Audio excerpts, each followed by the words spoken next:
Hey, how are you? Well, obviously I'm back home, and you'd think I'd be doing better. But sometimes what you think isn't always exactly how it is. Now, let me clarify this a little bit. I'm home. I've been home for a couple days. I've been trying to edit those vlogs. Obviously, it's taken me a while. I can't believe how much I talk for. There's a lot of footage to go through, but I felt like I needed to get that done and out of the way because I'll forget what my experience was like. Just the same with today's vlog. I'm gonna forget how it is because I always do. And obviously I'm gonna talk about my pain level and my experience once I get, my experience from when I got home from the hospital. I didn't want to be in the hospital, and I would have thought, getting home would have been better, but it wasn't necessarily the case. I'm finding out very quickly that there's no place in my house that I can sit. At least not for more than 5-10 minutes at a time, including the chair I'm sitting in. And the chairs I've been sitting in, well, it's like the dining room chairs. Can't sit in the recliner, can't sit on the sofa, nothing like that. And unfortunately, I also found out the new bed I just bought, man, it is difficult to sleep in that thing. It's difficult to get on that thing, which I kind of expected, but I didn't expect like this. I thought I was at least gonna sleep. I didn't think that I was gonna be back to when I was in my worst pain I could imagine, not sleeping and just completely exhausted, headache all the time. I thought I was gonna be better than that. So getting home from the hospital is great, but then there's also more challenges because for the most part, I'm by myself. And trying to get on the toilet is a challenge. Trying to wipe is a challenge. I'm gonna be real here just in case, you need this information. So I would think about setting some things up before you have surgery, or at the very least, having the means to set it up after surgery, having the help available to set stuff up. I mean, just even by the bed, having enough table space, whether it be your nightstand or an additional table so that you can easily reach things during the night if you need, and making sure that you can easily get out of bed. Even just lifting the toilet seat up. I can't bend over to do it, so I'm using this thing that the hospital gave me so I can, at least lift the toilet seat up and go to the bathroom. It's just stupid little things like, I would not have thought that little bit of lean you put into, because I can't bend, I gotta keep my back straight. The little bit of lean you put into to wash your hands at the sink, I wouldn't have thought that would have been an issue. Washing my hands in the kitchen sink with a gooseneck faucet that I put in is a little easier, but just reaching the faucet controls, whatever, the shut off, on off, whatever, just turning the faucet on is a little difficult. And if I want to pour myself a glass of water, that's not happening. Not now, at least, not with my pain level at the moment. It's stupid stuff like that I wouldn't have thought of, which I feel like needs to be brought up so that if you're having surgery, you can think about these things and kind of get them in place. Having bottled water kind of laying around is a good idea, unless you're laying down. You can't drink bottled water. So taping a straw to the bottled water might be a little bit beneficial, so that at least you can just throw the water down on the bed or wherever you're laying down, and then when you need it, you can crack it open, throw the straw in, drink it, be done. Versus having a bottle of water there that you gotta sit up to drink, and it's a pain to get up. And so, some challenges I gotta face. But sleeping, okay, let's put this in order of difficulty and pain. Difficulty, sitting on the toilet, going to the bathroom, wiping yourself is difficult. I can't bend, I can't reach. Painful, sitting. So sitting for more than 5 minutes, I can start to feel it in my low back. Laying down, my only option is in the bedroom, laying on the bed. I can't lay on the floor or anything like that. I can't get to the floor. So all my old habits I had for when I was, my back was flaring up and I was in pain before, I can't go back to my old solutions. I can't even use ice or heat to relieve my back. I can't use anti-inflammatories. So there's this whole list of stuff that I would have used to help alleviate this pain that I'm not allowed to do right now. So That's different. Like I said, sitting on a sofa, sitting on a recliner or something, it's not gonna happen. It's not gonna happen. Laying in bed when I'm awake is kind of okay because I'm aware of my positioning. I can find the position I need to be. But I found that going to bed, I'll be laying on my side, you know, pillow between my legs like they told me and all that. I'll have a bunch of pillows behind my back so I'm nice and supported. But at some point during the night, either I relax enough to where I start to twist or my hips start to twist something one way or another, or just my head starts to droop in more in the fetal position.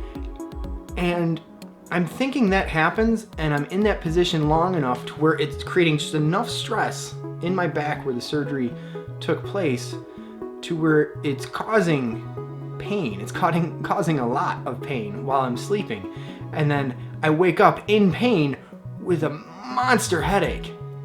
So I'm thinking the headache's related to that because they were saying if it was like if your spinal fluid was leaking, laying down would relieve it. Standing and walking around and sitting would make it worse. And it's the opposite for me. I gotta wake up, get out of bed, sit up in bed, get my brace on, and then I'm walking around the house. I'm going to get something to eat at 3 o'clock in the morning. I'm going to, well, I can't get anything to eat out of the fridge. That's another thing. I can't get anything out of the fridge.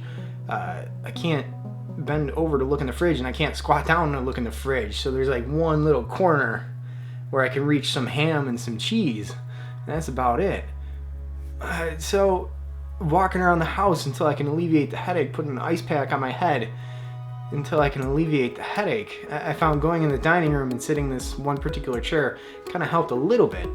But being sleep deprived because of this stuff is not fun. It's like, it just adds to everything else, and it takes its toll on me, and then you're exhausted. So I was kind of expecting it, but I wasn't expecting it, and I'm not looking forward to it. Now, being at it as it is, a couple days since then, it's gotten better. So it's getting better. It's getting more manageable to where I am getting some sleep. So there is hope there, but it's just something I really didn't consider and I didn't think about that it was going to be an issue. I didn't think it was going to be an issue for me being home by myself, taking care of myself, when it's a chore to do that because I can't quite do the things I used to do. I'm not allowed to do the things I used to do until I get to a certain point where I'm healed enough to where I can start to do this. That's at least what I'm hoping for. So that's pretty much where we are up to speed pain-wise and everything. And my pain is all still low back, like hip line, like almost like shooting pains down your gluteus maximus, down your butt, and then the back of my legs, so like my hamstrings. Now, whether that's actual nerve pain caused by inflammation and stuff, that's what I'm going to assume because my back is completely inflamed. It's completely swollen. So I'm going to assume that. I'll ask the doctor in a week or so to find out for sure. But that's my best guess, that stuff should go away. Now, don't forget, I did have scar tissue on my nerves, and that's not cool. That was one of my fears for after surgery. Because the only way to get that off, if it's even possible, is to have surgery and physically remove it. Excuse me for 1 second, the screen's bugging me. So that was one of my fears. So nobody even saw that I had scar tissue already developed on my nerves. So that wasn't cool. The surgeon got everything off, but then all you need is that one little tiny bit of scar tissue still entangled in your nerves to cause a problem, because then that's constantly on your nerve, and there's no way to relieve that. And don't forget that I don't really have anything. That my nerve would normally look like that was completely like smushed like that, so that it was completely, I feel my stitches pulling. I'm not sitting quite right here. It was completely compressed, so that didn't help either.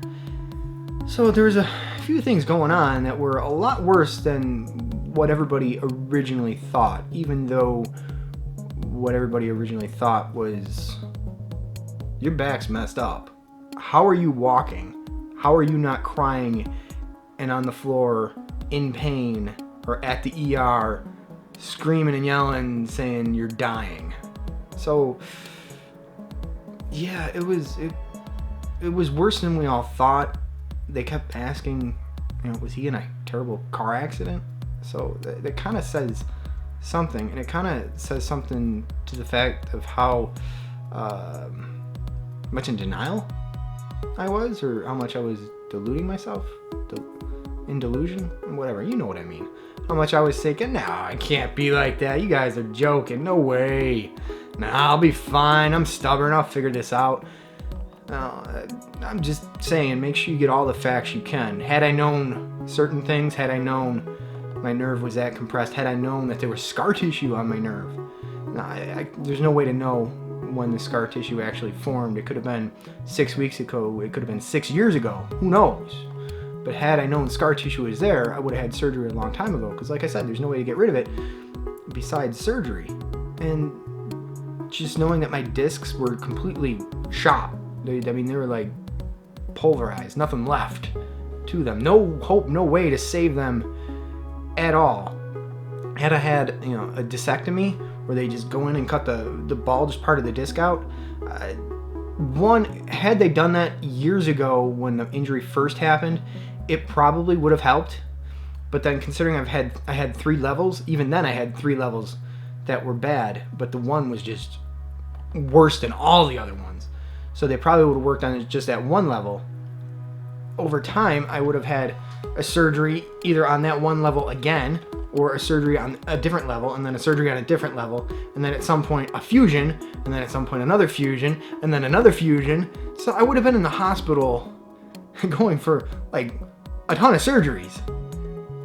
So waiting as long as I did and just having 1 surgery, at least for me, means 1 surgery, 1 time, 1 recovery, and that's it. Not 5 to 7.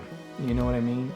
Or whatever the number would have been. That's where I kind of think now, having a little bit more information, people get the, oh, don't have back surgery. You don't want to do that, because you hear that, but then often the surgery that they get right off the bat is just, like I said, if the disc is bulging a little bit, you have a discectomy, it cuts that out, takes the pressure off the nerve, and then years later it might re-herniate again, or something else might happen where you have to go in for a further surgery.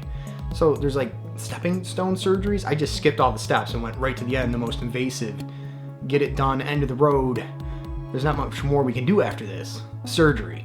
So there's a difference to where, okay, well, the discectomy surgery may not have worked for somebody, so they had to progress to something else, and that's where they're like, well, you go for 1 back surgery, you're going to be in for more. I understand that now. It makes more sense to me now, but I didn't feel like that information was out there, or at least I couldn't find it.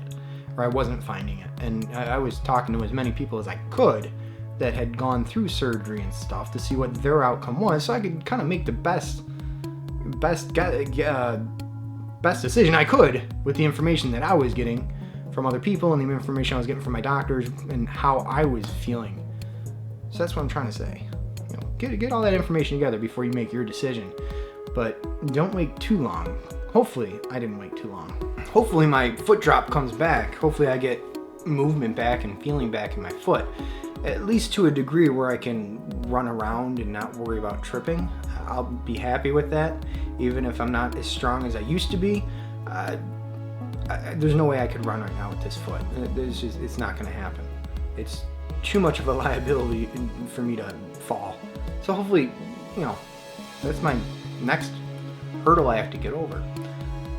Now I realize the past few vlogs have obviously been about my back, but I just had surgery. I need to talk about this stuff now, just in case it can help someone else out.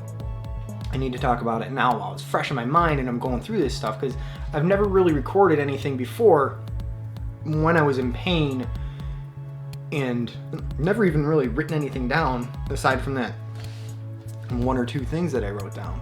So I feel like I need to get to it now while it's fresh in my head, before I don't notice it anymore and I don't remember.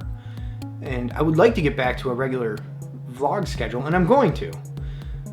It's just a little bit difficult right now. So, baby steps. We'll get back to the fun. Don't worry. Other than that, hey, thank you for joining me today. I'll see you I'll see you on the next one.